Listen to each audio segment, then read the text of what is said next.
The Suicide Squad Insider Episode 3. New post-launch plans for the game, Suicide Squad Kill the Justice League.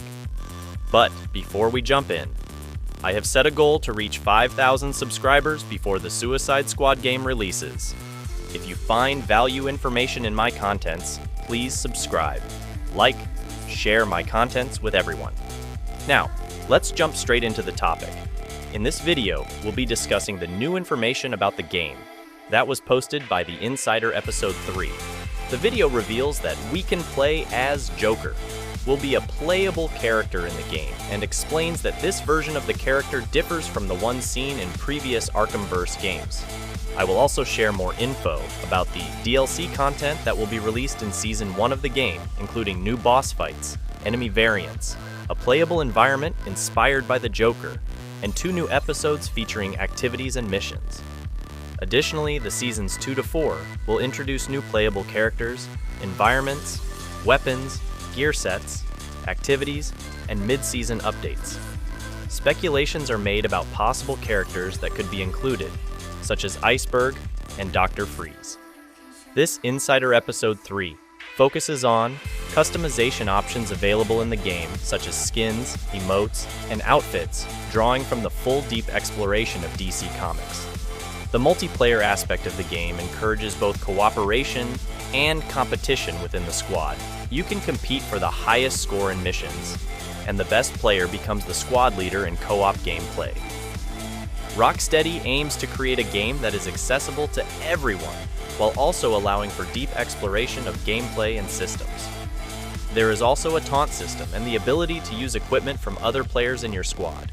Additionally, the post-launch content will be generous and player-friendly, with no playable content locked behind a battle pass, and the ability to play episodic content even after several months.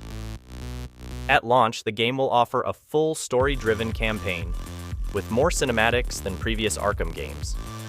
Also introduce new worlds and characters from alternate realities, including a new version of the Joker. Season 1 of the DLC will launch in March, allowing you to unlock new characters, including the Joker. Honestly speaking, guys, so let me ask your opinions in these matters on the playable characters, guys. The first one is, the characters' play styles are unique to each other, meaning each character feels different in gameplay aspects. The second one is, they're all similar to each other with guns. So which one is it? And why do you think this is the case? Also, all the characters have different builds that could affect gameplay, depending on the character you choose. The game progression could change up and add diversity to gameplay. Believe me, every new character they're going to introduce will use guns. There is no distinct gameplay between each characters, since it's always in live service game. However, one criticism that I have is that there is too much information on the screen, which can be overwhelming at times. But Rocksteady have said that some HUD elements can be turned off.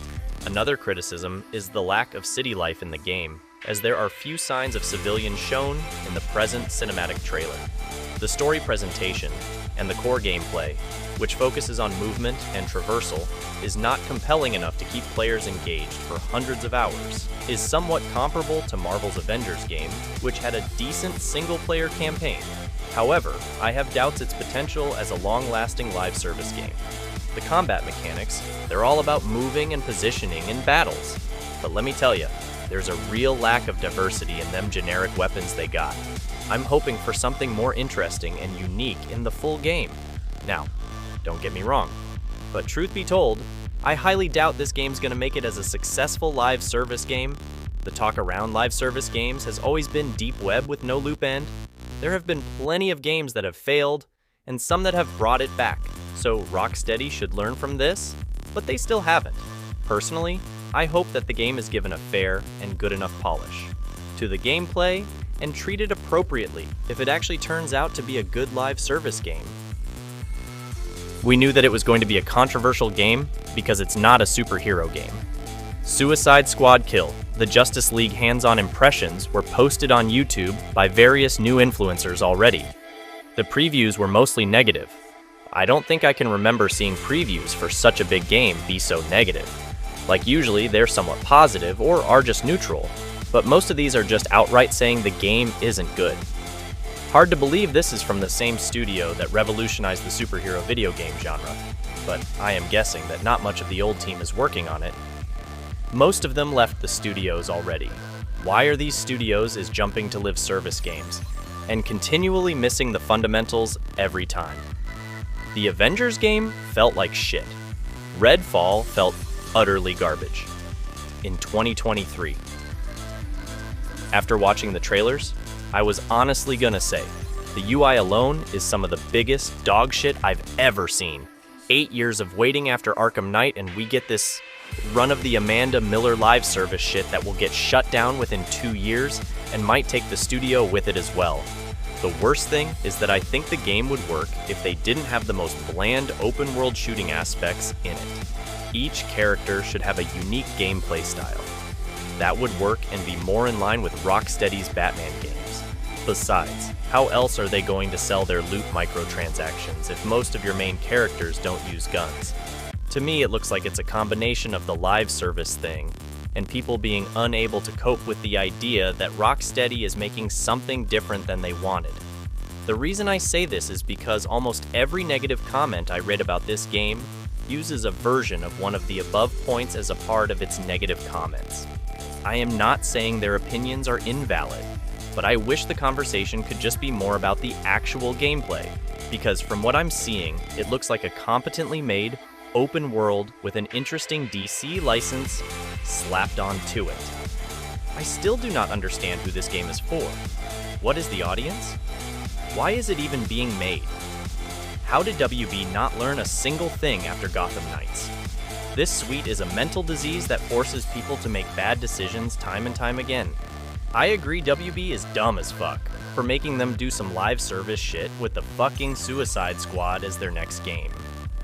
If they close the studio, if this game flops, like everyone expects it will, it would be justified.